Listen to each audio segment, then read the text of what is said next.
ಏನೋ ಹಾಗ್ ನೋಡ್ತಿದ್ಯಾ? ನಂಗೂ ಹಾಕು. ನೀನ್ ಕುಡಿತೀಯಾ? ಯಾಕೆ ಇಂದು ಎಣ್ಣೆ ಹೊಡಿಬಾರ್ದಾ? ಕುಡಿಬಹುದು ಯಾಕಂದ್ರೆ ಇದಕ್ಕೇನು ಭೇದ ಭಾವ ಇಲ್ಲ. ಮತ್ ಇನ್ನೇನ್ ನೋಡ್ತಿದ್ಯಾ? ಹಾಕು.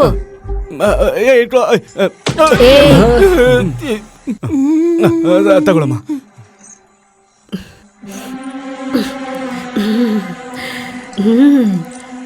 ಸಖತ್ತಾಗಿದೆ. ಇನ್ನೊಂದ್ ಹಾಕು. ಬೇಡ ಇಂದು, ಜಾಸ್ತಿ ಆಗ್ಬಿಡುತ್ತೆ. ಏಯ್, ಜಾಸ್ತಿ ಆಗ್ಬೇಕಂತಾನೆ ತಾನೆ ಕುಡಿಯೋದು. ಹಾಕು. ಸರಿ ಸರಿ.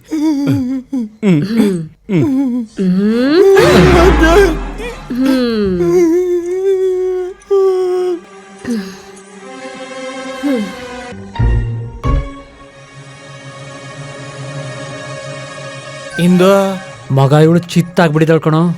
ಇವಳು ಕಣ್ ಬಿಡಕ್ ಮುಂಚೆ ಸಾಯಿಸ್ಬಿಡ್ತೀನಿ. ಏನು ಸಾಯಿಸ್ಬಿಡ್ತೀಯ?